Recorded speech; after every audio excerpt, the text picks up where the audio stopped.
الحمد للہ رب العالمین والصلاة والسلام علی سید الانبیاء والمرسلین اما بعد فاعوذ باللہ من الشیطان الرجیم بسم اللہ الرحمن الرحیم۔ سب سے پہلے آپ لوگوں کو ویلکم۔ آپ لوگوں نے اپنے قیمتی وقت میں سے ٹائم نکالا اور آج آپ تشریف لائے۔ تو سب سے پہلی چیز جو ہمیں آج کل سب سے زیادہ تنگ کر رہی ہے وہ ایک ہمارے پرائم منسٹر کا ایک بہت مشہور بیان ہے کہ ریپس کی وجہ خواتین کا لباس ہوتا ہے۔ تو سب سے پہلی چیز یہ ہے کہ اگر آپ ہسٹری کو دیکھیں اور آپ اسلامی تاریخ کو دیکھیں تو ریپ کی وجہ اسلامی لباس کو کبھی بھی قرار نہیں دیا گیا، نہ تو قرآن مجید میں ریپ کو لباس سے جوڑا گیا ہے، نہ ہی احادیث میں کبھی ایسا کچھ کہا گیا۔ جن صحابیات کے ساتھ ایسا واقعہ پیش آیا کسی نے ان سے یہ نہیں کہا کہ آپ کے کپڑے کیسے تھے۔ تو یہ کون لوگ ہیں جو اس طرح کی باتیں کر رہے ہیں؟ چونکہ ہم مرد کی بے حیائیوں کے بارے میں بات کرنے والے ہیں تو پہلے ہمیں یہ سمجھ لینا چاہیے کہ حیا کی تعریف کیا ہے۔ تو حیا کی تعریف کیا ہے؟ حافظ ابن حجر رحمہ اللہ نے حیا کی تعریف اپنی کتاب میں ذکر کی ہے، اور انہوں نے بتایا ہے کہ حیا ایک ایسی صفت ہے جس میں انسان اپنے رب کی طرف سے ناپسندیدہ قرار دی گئی چیزوں سے بچتا ہے۔ حافظ ابن حجر فرماتے ہیں ہوا خلق یحمل علی اتیان الحمید و ترک القبیح، ایسی اخلاقی صفت جس کی وجہ سے انسان اچھے کام کرے اور برے کاموں کو چھوڑ دے، اور پھر بعد میں انہوں نے کہا کہ اچھے کام جو اسلام کے مطابق ہوں اور برے کام جو اسلام میں برے سمجھے جاتے ہوں، اس کا مطلب ہے کہ یہ حیا ہے۔ اس کا مطلب ہوا کہ حیا، جب ہم حیا کی بات کرتے ہیں، شرم اور حیا کی بات کرتے ہیں، تو اس کا یہ مطلب ہے کہ وہ اسلام کے مطابق ہو، جو حکم ہمیں اسلام نے دیا ہے ہم وہ کر لیں، اور جو حکم اس نے منع کیا ہے جس چیز سے وہ نہ کرے۔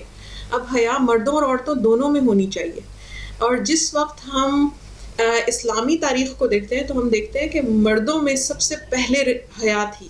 نبی کریم صلی اللہ علیہ وسلم کے زمانے سے لے کر خلفائے راشدین تک یہ سب وہ لوگ تھے جن میں حیا اتنی زیادہ پائی جاتی تھی کہ انہوں نے کبھی بھی اللہ تعالیٰ کے دین اور اللہ تعالیٰ نبی صلی اللہ علیہ وسلم کی سنت کے الٹ کوئی کام نہیں کیا۔ نبی کریم صلی اللہ علیہ وسلم کے بارے میں احادیث میں آتا ہے کہ وہ اس قدر حیا کرنے والے تھے جیسے کہ دلہن اپنے گھر کے کونے میں شادی کے دن سمٹ کر بیٹھی ہوتی ہے۔ تو انہوں نے کہا کہ اس دلہن سے، پہلے دن کی دلہن سے زیادہ حیادار نبی کریم صلی اللہ علیہ وسلم تھے۔ حضرت عمر رضی اللہ عنہ کی حیا اس قدر تھی کہ وہ جس رستے پر چلتے تھے، نبی صلی اللہ علیہ وسلم نے فرمایا عمر جس رستے پہ چلتا ہے شیطان وہ رستہ چھوڑ کر دوسری طرف چلا جاتا ہے۔ نبی کریم صلی اللہ علیہ وسلم کے داماد حضرت عثمان رضی اللہ عنہ کی حیا اس قدر تھی کہ نبی صلی اللہ علیہ وسلم فرماتے ہیں کہ عثمان سے فرشتے بھی حیا کرتے ہیں۔ اس طرح کے لوگ تھے، اس طرح کے مرد تھے اسلامی تاریخ میں۔ اسی وجہ سے علماء نے جب حیا کی مختلف تعریفیں بیان کی ہیں، امام نووی نے، امام حافظ ابن حجر نے، اسی طرح امام جرجانی نے اور دوسرے لوگوں نے، تو انہوں نے ایک بات بڑے واضح لفظوں میں بیان کی ہے اپنی کتابوں میں۔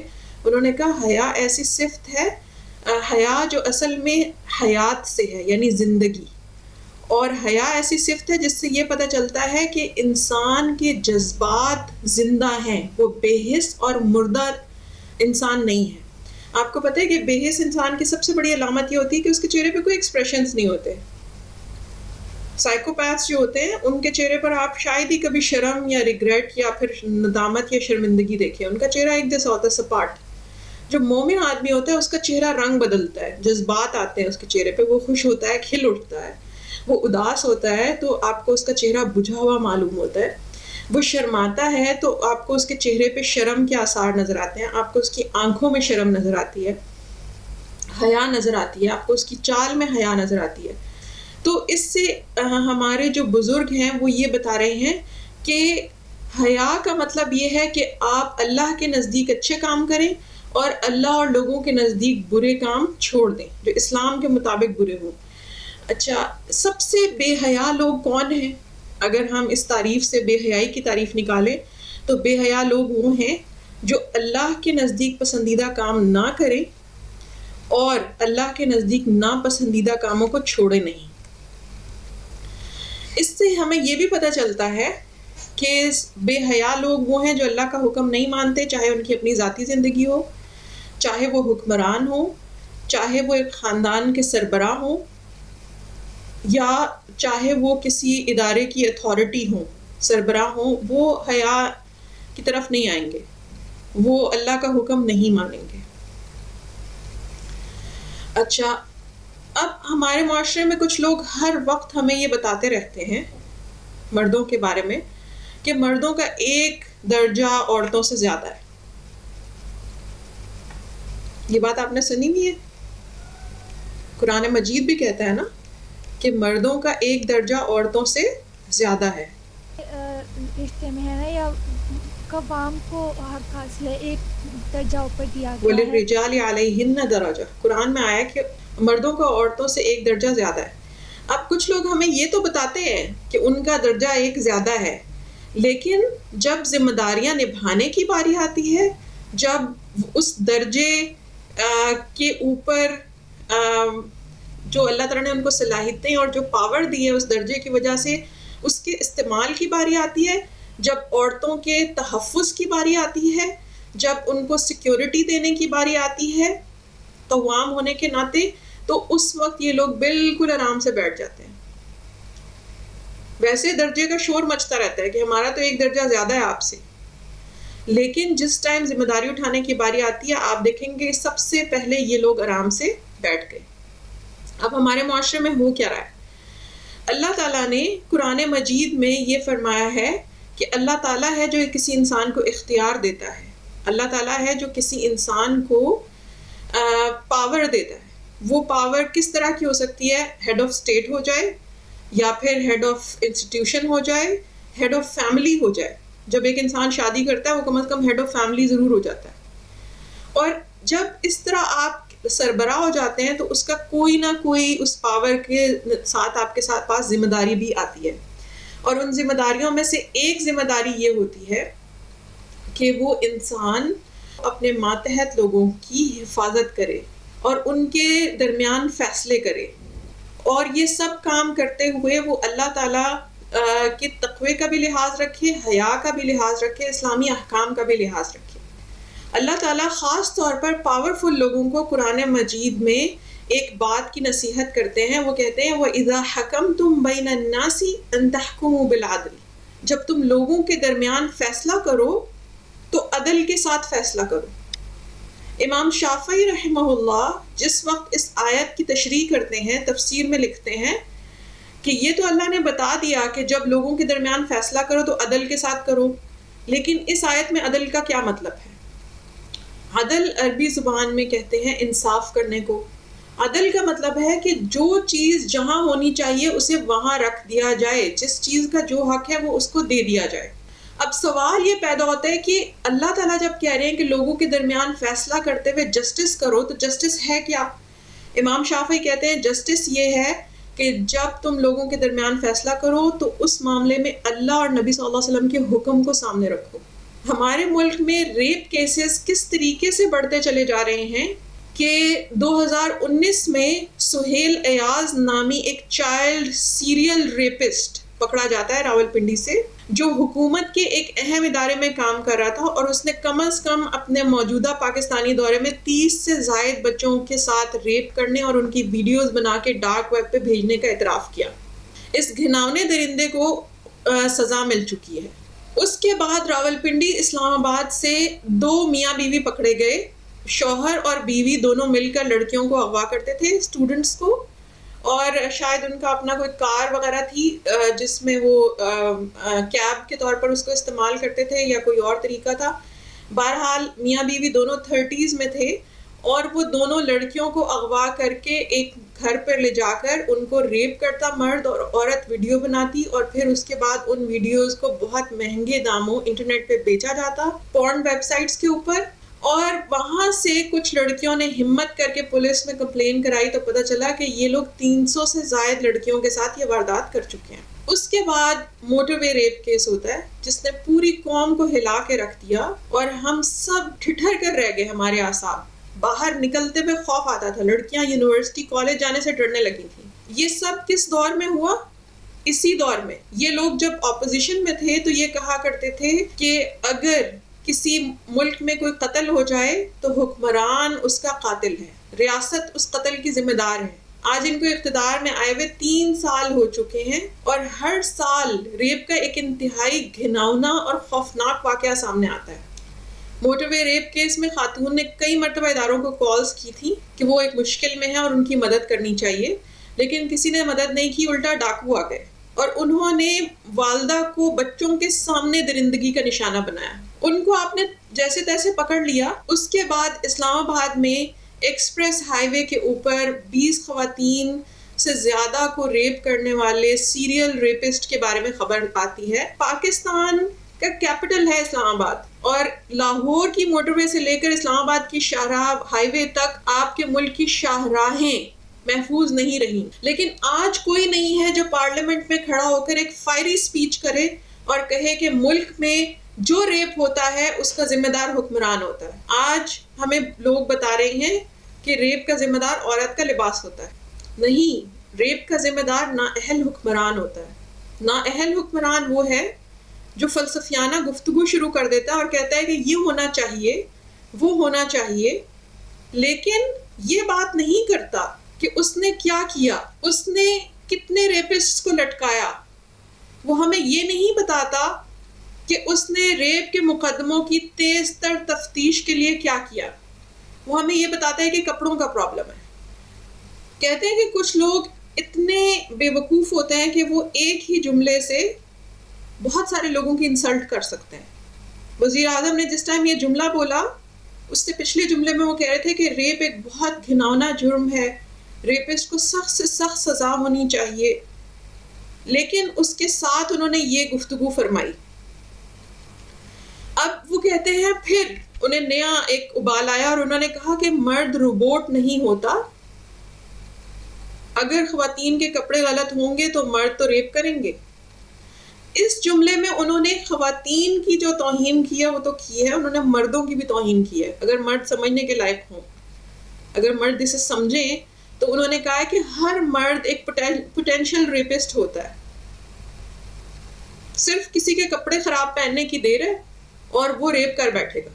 جبکہ قرآن مجید ہمیں کیا بتاتا ہے؟ یہ وہ لوگ ہیں جنہوں نے روحانیت کا نعرہ لگایا، جنہوں نے سستا اسلام پڑھ کر سطحی قسم کا ہمیں یہ بتانا شروع کر دیا کہ اسلام میں عورت کا لباس ایسا اور ویسا ہونا چاہیے. ہمیں قرآن یہ بتاتا ہے کہ مرد حضرت یوسف علیہ السلام جیسا ہوتا ہے. حضرت یوسف علیہ السلام کے سامنے ان سے زیادہ طاقتور عورت کھڑی تھی جو ان کی باس تھی. اس نے ان سے کہا کہ وہ اگر جرم میں شامل ہو جائیں تو وہ ان کو بچا بھی لے گی.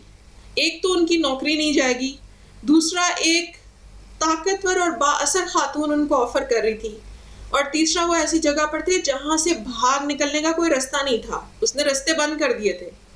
سورہ یوسف ہمیں بتاتی ہے کہ ایک نوجوان انسان اپنی جوانی کے دنوں میں اس طرح کی صورتحال میں پھنستا ہے، لیکن وہ بند دروازے کی طرف دوڑ پڑتا ہے، وہ برائی کی طرف نہیں جاتا.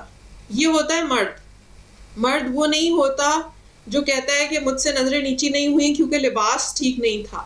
وہ یہ نہیں کہتا کہ مجھ سے کنٹرول نہیں ہوا کیونکہ لباس ٹھیک نہیں تھا. اس طرح کی گفتگو کر کے دراصل یہ لوگ کس مسئلے کو تقویت پہنچا رہے ہیں؟ یہ لوگ کنفیوژن کریٹ کرنا چاہتے ہیں. ہمارے ملک میں 2 طرح کے ایکسٹریمسٹ ہیں، لبرل ایکسٹریمسٹ اور دوسرا اسلامسٹ ایکسٹریمسٹ. یہ بظاہر اسلام کا نام لیتے ہیں لیکن ان کا اسلام کا مطالعہ انتہائی سطحی ہوتا ہے. اسلام کے امور ریاست، اسلامی حدود قوانین کے اوپر ان کی رائے ہمیشہ سطحی اور فضول قسم کی ہوتی ہے. اور اگر آپ دیکھیں تو انہوں نے ابھی اس موقع پر بھی اسی بات کا ثبوت دیا ہے. ایک طرف لبرٹینز ہیں جو کہہ رہے ہیں کہ ریپسٹ کو پھانسی ہم تو نہیں دینے دیں گے، وہ پارلیمنٹ میں کھڑے ہو کر کہتے ہیں کہ ہم نہیں دینے دیں گے پھانسی۔ دوسری طرف ہمارے وزیر اعظم ہیں جنہوں نے بجائے اس کے کہ یہ بتانے کے کہ کتنے ریپسٹ کو انہوں نے پھانسی دی اور کتنوں کو پکڑا ہے، ہمیں یہ کہا کہ یہ عورتوں کے کپڑوں کا مسئلہ ہے۔ اور پھر اس کے نتیجے میں کیا ہوا؟ ایک بحث چھڑ گئی، ایک فضول بحث جس سے لوگوں کی توجہ ہی ہٹ گئی کہ یہ کتنا بڑا کرائم ہے اور ایک اسلامی معاشرے کے لیے کتنی شرم کی بات ہے کہ ہمارے ملک سے یہ کرائم ختم نہیں ہو رہا۔ اس کے بعد اس بحث میں کچھ بیوقوف قسم کے حمایتی کود پڑے اور انہوں نے بتایا کہ جناب ریپ تو فلاں جگہ بھی ہوتے ہیں، اتنا شور تو نہیں مچتا جتنا ہمارے ملک میں مچ رہا ہے۔ یعنی آپ کیا کہہ رہے ہیں کہ پاکستان کی کچھ ایک خاص آبادی کو ریپ کے لیے تیار رہنا چاہیے۔ افسوس ہوتا ہے کہ کس قسم کے لوگ ہمارے معاشرے میں منصبوں اور عہدوں پہ پہنچے ہیں، جبکہ ہماری اسلامی تاریخ یہ کہتی ہے کہ ایک کمانڈر کو ایک عورت کی شکایت ملتی ہے تو وہ ملکوں کے فاصلوں کو ناپتا ہوا اس کی مدد کو پہنچتا ہے۔ ایک عورت چیختی ہے وا اسلامہ اور اس کی مدد کرنے کے لیے اسلامی فوجیں وہاں تک پہنچتی ہیں جہاں اس نے یہ فریاد کی ہوتی ہے۔ وہ لوگ تھے مرد، وہ لوگ تھے حکمران اور حکمرانی کے لائق۔ دوسری طرف یہ لوگ ہیں جو بلیمنگ کی گھٹیا ترین ٹیکنیکس استعمال کر رہے ہیں۔ جب تک ان کے مخالف حکمران تھے یہ کہتے تھے کہ ہر چیز کا ذمہ دار حاکم ہوتا ہے، اب یہ ذمہ دار ہیں تو ہر سال ریپ کا ایک انتہائی بڑا گھناؤنا اور سیریل ریپسٹ کا واقعہ سامنے آ رہا ہے، لیکن یہ کہتے ہیں کہ خواتین کے کپڑے ٹھیک نہیں ہیں اور ہم ریپسٹ کو لٹکا نہیں سکتے۔ اب یہ جو بلیمنگ ٹیکنیک ہے اس سے آپ کو بھیڑیے اور میمنے کی وہ کہانی یاد آتی ہے جو ہم بچپن میں پڑھتے تھے کہ جب ظالم کی نیت بدل جاتی ہے تو آپ اسے دلیل نہیں دے سکتے۔ ایک اردو شاعر نے اس کے بارے میں بڑی اچھی نظم لکھی ہے۔ اس بچپن کی سٹوری کا خلاصہ یہ تھا کہ ایک بھیڑیا پانی پی رہا تھا تو جنگل سے ایک میمنا آ گیا، بکری کا بچہ، اور اس نے بھی وہاں سے پانی پینا شروع کر دیا۔ تو بھیڑیے کی نیت خراب ہو گئی کہ مجھے اس میمنے کو کھانا ہے، اس کا گوشت بڑا لذیذ ہوگا۔ اس نے کہا میمنے سے کہ سنو، تم میرا پانی گدلا کر رہے ہو، پینے کا پانی گدلا کر رہے ہو۔ تو میمنے نے کہا کہ حضور پورے ادب کے ساتھ گزارش ہے کہ پانی کا بہاؤ کا رخ میری طرف سے آپ کی طرف نہیں ہے بلکہ یہ اوپر سے آپ کی طرف سے نیچے آ رہا ہے اور میں نیچے سے پانی پی رہا ہوں، تو میں نے کیسے آپ کا پانی گدلا کر دیا؟ تو بھیڑیے نے اسے کہا کہ تم نے مجھے جواب دینے کی گستاخی کی، میں تمہیں کھا جاؤں گا، اور اس نے اس پہ حملہ کیا اور اسے کھا گیا۔ یہ بلیمنگ کی ٹیکنیک ہوتی ہے، اور اس کو ذکر کرنے کے بعد شاعر بچوں کی نظر میں کہتا ہے کہ بدل جاتی ہے جب ظالم کی نیت، نہیں کام آتی کچھ دلیل و حجت۔ یعنی اگر ظالم لوگ آپ کو بلیم کرنا چاہیں they can blame you for anything۔ اب آپ نے یہ دیکھا ہوگا کہ ہمارے معاشرے میں کچھ مفتی بھی ایسے ہیں جو خواتین کو جب بلیم کرنا ہوتا ہے تو کہتے ہیں کہ میرے پاس عورتیں آئیں اور انہوں نے کہا کہ شوہر مارتا ہے، تو میں نے کہا کہ مارتا کیوں ہے؟ مار پیٹ کا کوئی سبب تو ہوگا۔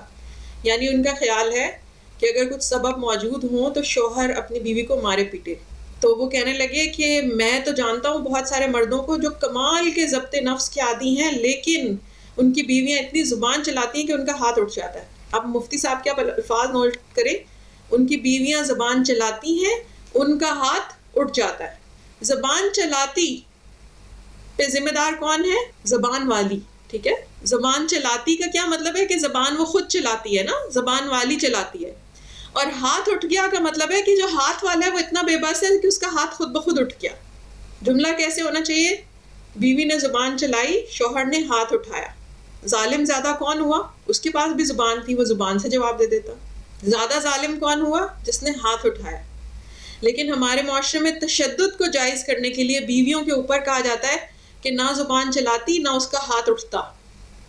اسی طرح مائیں بچوں کو جب بلیم کرنا ہوتا ہے نا، ظالم قسم کی مائیں جب اپنے بچوں کو ہر بات پہ بلیم کرتی ہیں، مارتی پیٹتی ہیں، تو وہ کہتی ہیں کہ اس نے گلاس توڑ دیا، مجھے اس پہ بڑا غصہ آیا، آج میرا اس پہ ہاتھ اٹھ گیا۔ جب ان سے اسی قیمتی جہیز کے ڈنر سیٹ کا کوئی گلاس ٹوٹتا ہے تو وہ کہتی ہیں آج میرے ہاتھ سے گلاس گر کے ٹوٹ گیا۔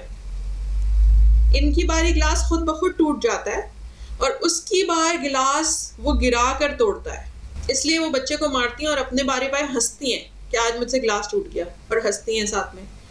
اچھا، بلیمنگ کی یہی ٹیکنیک جو ہے وہ ہمارے معاشرے میں بار بار استعمال ہوتی ہے کسی بھی مظلوم انسان کے سر پر مزید 2-4 الزام لادنے میں.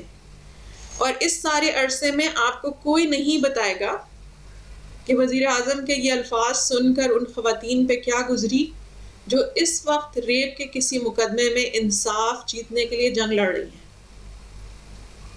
اسی لیے امام شافعی رحمہ اللہ نے کہا اذا حکمتم بین الناس ان تحکموا بالعدل، جب لوگوں کے درمیان فیصلہ کرو عدل سے کرو. اس کا مطلب یہ ہے کہ جیسے اللہ نے حکم دیا. نبی صلی اللہ علیہ وسلم کے پاس ریپ کی متاثرہ خاتون لائی گئی جنہوں نے مسجد کے باہر چیخو پکار کی کہ مجھے ایک شخص نے زبردستی ظلم کیا ہے مجھ پہ. تو صحابہ فوراً اس کے پیچھے لپکے اور اس آدمی کو پکڑ کر لے آئے اور اس عورت کو بھی نبی صلی اللہ علیہ وسلم کے سامنے پیش کیا. اس نے اپنے مجرم کو پہچان لیا. نبی صلی اللہ علیہ وسلم نے کہا تم جاؤ، تمہارے اوپر کوئی گناہ نہیں. ہمارے معاشرے میں آپ کو اندازہ نہیں ہے کہ 20 خواتین اسلام آباد ایکسپریس ہائی وے کے اوپر ریپ ہونا قبول کر لیتی ہیں، ان میں سے کوئی بھی رپورٹ درج نہیں کراتی، کیونکہ ان کو پتہ ہے کہ وہاں پہ جو خراٹ پولیس والے بیٹھے ہوتے ہیں ریپ کی رپورٹ درج کرنے کے لیے، وہ کیسی بھیانک گفتگو کرتے ہیں، اس کے بعد کورٹ میں اس کو ثابت کرنے کے لیے کیسی گفتگو ہوتی ہے. اور اسی وجہ سے 2 درجن 3 درجن وکٹمز جو ہوتے ہیں وہ سیریل ریپسٹ کے ہاتھوں رسوا ہوتے رہتے ہیں، لیکن وہ عدالت، تھانے، کچہری، پولیس اسٹیشن جانے کی کوئی کوشش نہیں کرتے. اور اب ان میں شامل ہو گیا ہے ہیڈ آف اسٹیٹ بھی، جس کا ٹیلنٹ صرف یہ ہے کہ اس کو بیان دینے آتے ہیں. وہ کبھی جرمنی اور جاپان کا بارڈر ملا دیتا ہے، کبھی وہ کہتے ہیں کہ درخت رات کو آکسیجن دیتے ہیں. ان کی اپنی کوئی سائنس ہے. اور ان کے بارے میں ایک بہت اچھی میم کسی نے ایجاد کی ہے کہ زبان چلانے سے ملک نہیں چلتا. ملک چلانے اور زبان چلانے میں بہت فرق ہوتا ہے. اور ریاست مدینہ کا ایسے لوگ جب نام لیتے ہیں تو ہر مسلمان کا خون کھول جاتا ہے. بھائی ہمیں کوئی فرق نہیں پڑتا آپ مدینہ میں ننگے پاؤں چلیں یا سر کے بل چل کے آئیں. ہمیں یہ کاسمیٹک اسلام نہیں چاہیے. ہمیں وہ اسلام چاہیے کہ پاکستان کی بیٹی لاہور موٹر وے پہ سفر کرے یا اسلام آباد ایکسپریس وے پہ سفر کرے، اس کو کسی ریپسٹ کا خوف نہ ہو. ہمیں ریپسٹ کا سر چاہیے. جس وقت وزیر اعظم سے یہ کہا گیا کہ ریپسٹ کا سر چاہیے اور ساری قوم نے آواز اٹھائی لاہور موٹر وے کیس کے بعد کہ ہینگ دا ریپسٹ، تو وزیر اعظم نے بڑی عقل مندی کے ساتھ، چالاکی کے ساتھ اس بحث کو ہینگ دا ریپسٹ پبلکلی پر شفٹ کر دیا. اور انہوں نے کہا کہ نہیں ہم پبلکلی ہینگ نہیں کر سکتے. یورپین یونین ہم سے جو ہے وہ گریڈ واپس لے لے گی، GSP+ اسٹیٹ کا درجہ واپس لے لے گی. ہم نے کب کہا کہ پبلکلی ہینگ کریں؟ ہم نے کہا ہینگ کریں. بالکل ویسے جیسے زینب کیس میں قصور میں علی عمران قادری کو لٹکایا گیا، کسی یورپین یونین کو کوئی اعتراض نہیں ہوا. بالکل ویسے جیسے سلمان تاثیر کیس میں ممتاز قادری کو لٹکایا گیا، ملک میں شاہراہوں کے اوپر لوگوں نے جام کر دی ٹریفک، لیکن اسٹیٹ کو کوئی فرق نہیں پڑا. اس کا مطلب یہ ہے کہ جب لوگ کوئی کام کرنا چاہتے ہیں تو ان کے پاس ایکسکیوز نہیں ہوتے، اور جب لوگ کوئی کام نہیں کرنا چاہتے تو ان کے پاس ایکسکیوز بھی ہوتے ہیں. وہ کنفیوژن پھیلاتے ہیں تاکہ پولیٹیکل گینز لے سکیں. اس ایک بیان سے لوگوں نے ایک تیر سے کئی شکار کیے ہیں. ایک طرف انہوں نے واویلا شروع ہو گیا ہے تو وہ اب یہ کہہ رہے ہیں کہ دیکھیں میرے تو پیچھے وہ لوگ لگ گئے ہیں. دوسری طرف اسلام پسندوں کو دھوکہ دیا ہے کہ PM پردے کے بڑے حامی ہیں. اور تیسری طرف انہوں نے ریپ وکٹمز کا مذاق اڑایا ہے اور مردوں کا سب سے زیادہ توہین کیا ہے کہ مرد رپورٹ نہیں ہوتے. جو حقیقی مرد ہوتے ہیں وہ کبھی ریپسٹ نہیں ہوتے. ریپسٹ وہ پرورٹ بنتا ہے جو مرد ہوتا ہی نہیں. اس بیان میں لڑکیوں کی جو توہین ہے وہ تو ہے، مردوں کی سب سے زیادہ توہین ہے. مردوں کو یہ بتایا جا رہا ہے کہ تم کسی بھی ٹائم ریپسٹ بن سکتے ہو، کپڑے اتنے خراب ہو گئے ہیں. جبکہ شریف مرد کسی صورت ریپسٹ نہیں بنتا، چاہے کپڑے کتنے بھی خراب ہوں، وہ نظر پھیر لیتا. اللہ نے مردوں کو آنکھ پہ ایک پردہ دیا ہے جسے سب سے پہلے نیچے گرا لینے کا حکم ہے. اگر کوئی بھی پرووکیٹیو چیز آپ کو نظر آئی ہے تو مرد ہو یا عورت نظر نیچی کر لے. میں عورت ہوں، میں لڑکی ہوں، میں باہر جاتی ہوں اور مجھے اچھی طرح پتہ ہے کہ لڑکیاں کیا نہیں دیکھتی پاکستان کی سڑکوں پہ مردوں کو کرتے ہوئے. وہ نظر نیچی کر لیتی ہیں، وہ کہتی ہے لگے رہو. خدا نے ہماری آنکھ کے اوپر یہ جو پردہ رکھا ہے یہ اس نے ہمیں سب سے بڑی پاور دی ہے. اس کو ٹائم پر نیچے گرا لے، کچھ بھی نہیں ہوگا. لیکن ریپسٹ کے مقابلے میں ایسا کوئی ہتھیار عورت کے پاس نہیں ہوتا. یہ وہ لوگ ہیں جنہوں نے اسلام کے متفق معاملات کو کنفیوژن پھیلا کر اس پہ اختلاف پیدا کر کے ڈیبیٹ پیدا کر لیا اور پولیٹیکل گین کیا حاصل کیا ہے کہ ریپسٹ کو ہینگ کرنے کا جو پریشر بلڈ ہو رہا تھا گورنمنٹ کے اوپر اس سے جان چھڑا لی ہے. اور لوگ کوشچن کر رہے تھے کہ آپ کو 3 سال آئے ہوئے ہو گئے، ہر سال کوئی ایک گھناؤنا ریپ کا سیریل ریپسٹ کا کیس کیوں ہو جاتا ہے. اگر لوگ یہ کہتے تھے کہ ہر قتل کا حکمران ذمہ دار ہوتا ہے تو میں آج سے کہتی ہوں کہ ہر ریپ کا ذمہ دار نااہل حکمران ہوتا ہے. اگر ریپسٹ کا سر نہیں تو ہمیں نااہلوں کا ریزائن چاہیے. اللہ تعالیٰ قرآن مجید میں سورہ توبہ میں کہتے ہیں والمؤمنون والمؤمنات بعضهم اولیاء بعض، مومن مرد اور مومن عورتیں ایک دوسرے کے ساتھی اور مددگار ہیں. یأمرون بالمعروف وینہون عن المنکر، یہ لوگ نیکی کا حکم دیتے ہیں اور برائی سے روکتے ہیں. وَيُقِيمُونَ الصَّلَاةَ، اور نماز قائم کرتے ہیں. وَيُؤْتُونَ الزَّكَاةَ، اور زکوٰۃ دیتے ہیں. وَيُطِيعُونَ اللَّهَ وَرَسُولَهُ، اور اللہ اور ان کے رسول صلی اللہ علیہ وسلم کی اطاعت کرتے ہیں. أُولَٰئِكَ سَيَرْحَمُهُمُ اللَّهُ، یہی لوگ ہیں جن پر اللہ عنقریب رحمت کرے گا آخرت میں. ان اللہ عزیز حکیم، بے شک اللہ تعالی خوب غالب، خوب حکمت والا ہے. وعد اللہ المؤمنین والمؤمنات جنات تجری من تحتها الانہار خالدین فیہا، اللہ تعالیٰ نے مومن مردوں اور مومن عورتوں سے وعدہ کر رکھا ہے ایسی جنتوں کا تجری من تحتها الانہار، جن کے نیچے نہریں بہتی ہیں. خالدین فیہا، وہ اس میں ہمیشہ رہیں گے. ومساکن طیبۃ فی جنات عدن، اور اچھے گھر ان کے لیے ہوں گے ہمیشہ رہنے والی جنتوں میں. اور ان سب سے بڑھ کر اللہ تعالیٰ ان کو ایک نعمت دے گا، وَرِضْوَانٌ مِّنَ اللَّهِ اکبر، سب سے زیادہ بڑھ کر ایک نعمت ہوگی اللہ کی رضامندی. ذَلِكَ هُوَ الْفَوْزُ الْعَظِيمُ، یہی سب سے بڑی کامیابی ہے. اس وقت مومن مردوں اور مومن عورتوں کو چاہیے کہ وہ نہ صرف خود اپنی زندگی میں، انفرادی زندگی میں شریعت کے احکام اپنے اوپر نافذ کریں، بلکہ خاتون خانہ اور سربراہ خانہ، ہیڈ آف فیملی ہونے کے ناطے اپنے بچوں میں بھی شریعت کے احکام کا شعور پیدا کریں اور اپنے گھر پہ بھی شریعت نافذ کریں. اللہ تعالیٰ سے بہت استغفار کریں اور اس کے ساتھ ساتھ حکمرانوں سے مطالبہ کریں کہ وہ اللہ کے احکام بالکل اسی طرح نافذ کریں جیسے اسلامی قوانین میں موجود ہیں اور جیسے پاکستان کے اسلامی آئین میں موجود ہیں. اس کے علاوہ ہمارے پاس بچاؤ کا کوئی رستہ باقی نہیں رہ گیا. 70 سال سے ہم اس ملک کو بنا کر اللہ سے وعدہ کر چکے ہیں کہ یہاں اسلامی نظام نافذ کریں گے، لیکن آج 70 سال بعد ہم یہ کہہ رہے ہیں کہ ہم یہاں ریپسٹ کو نہیں لٹکا سکتے. یہ اللہ کے غضب کو دعوت دینے والی بات ہے، یہ اس پاک سرزمین کو بنجر کر دینے والی بات ہے. اگر ہمیں اس بات کی ہیبت محسوس ہو جائے تو اس وقت جو عجیب و غریب کنفیوز ڈیبیٹ جاری ہے اس کو خود ہی سٹاپ لگ جائے گا. جزاکم اللہ خیر. السلام علیکم ورحمۃ اللہ.